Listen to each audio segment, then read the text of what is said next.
नमस्कार, मैं के जे पटेल, मैनेजिंग डायरेक्टर इफ़को। आज 77वें गणतंत्र दिवस की आप सबको बहुत बहुत शुभकामनाएं देता हूं और बधाई भी देता हूं।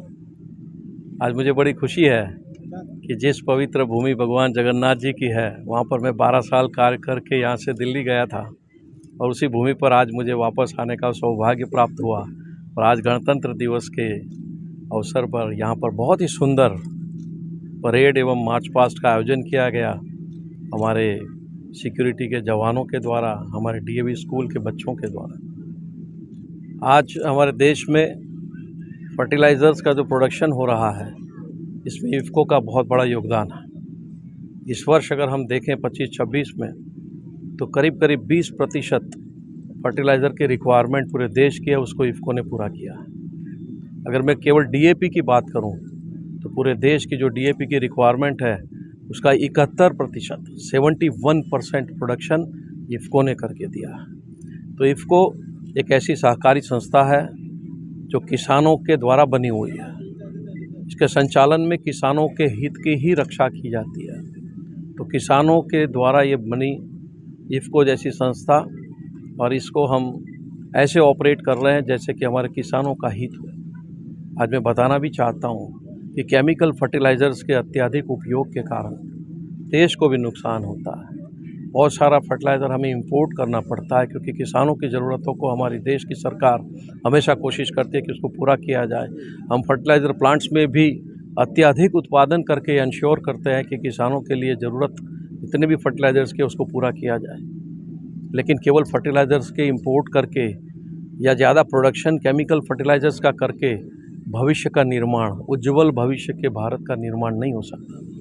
वो तभी संभव हो सकता है कि यदि हम केमिकल फर्टिलाइज़र्स से उपयोग से बाहर निकल करके यदि हम speciality fertiliser, non chemical fertilisers की तरफ आगे बढ़ें।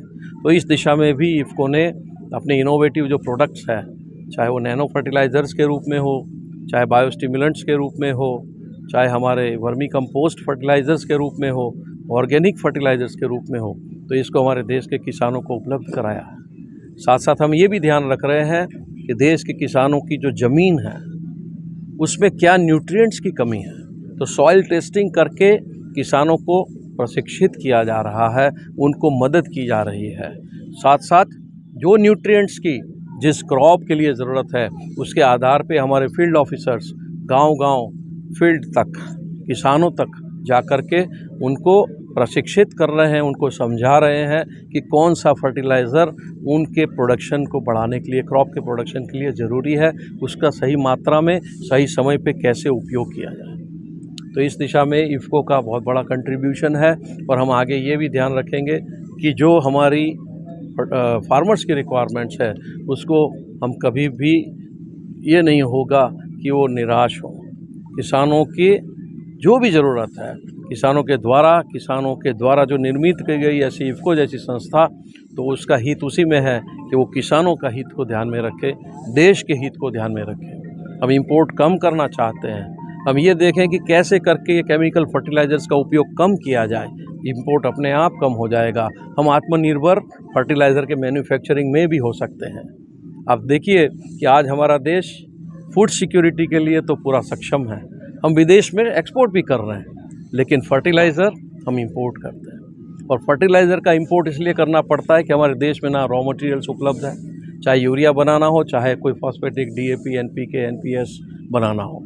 तो इस प्रकार के रॉ मटेरियल्स को हम बाहर से ला कर के देश में फर्टिलाइज़र का निर्माण कर रहे हैं। यदि हम उसमें कुछ परिवर्तन करें तो दो फायदे होंगे। एक तो ये फ़ायदा होगा कि हमारे किसान जो कि अत्यधिक उपयोग करने के कारण यूरिया के, ये जो हमारी मृदा, जो ज़मीन है, उसको ख़राब कर रहे हैं, उसकी प्रोडक्टिविटी कम हो रही है, फर्टिलिटी कम हो रही है, पॉल्यूशन को नुकसान हो रहा है। तो इससे हम अगर स्पेशलिटी फर्टिलाइज़र्स का उपयोग करके हमारे जो भी एग्रीकल्चर प्रोडक्ट्स है, उसके अनुरूप हम उसका उपयोग करेंगे, बहुत ही अच्छा हमारे किसान भाइयों को भी फ़ायदा होगा, देश की धरती को भी फ़ायदा होगा। और हमारा देश आज करीब 2 लाख करोड़ रुपए की जो सब्सिडी के पीछे खर्च कर रहा है, ये पैसे विदेशों में हम रॉ मटेरियल्स खरीद करने के लिए उपयोग करते हैं, उसमें कुछ बचत हो जाएगी। देश का भला होगा, देश की जनता का भला होगा, देश के किसानों का भला होगा। धन्यवाद।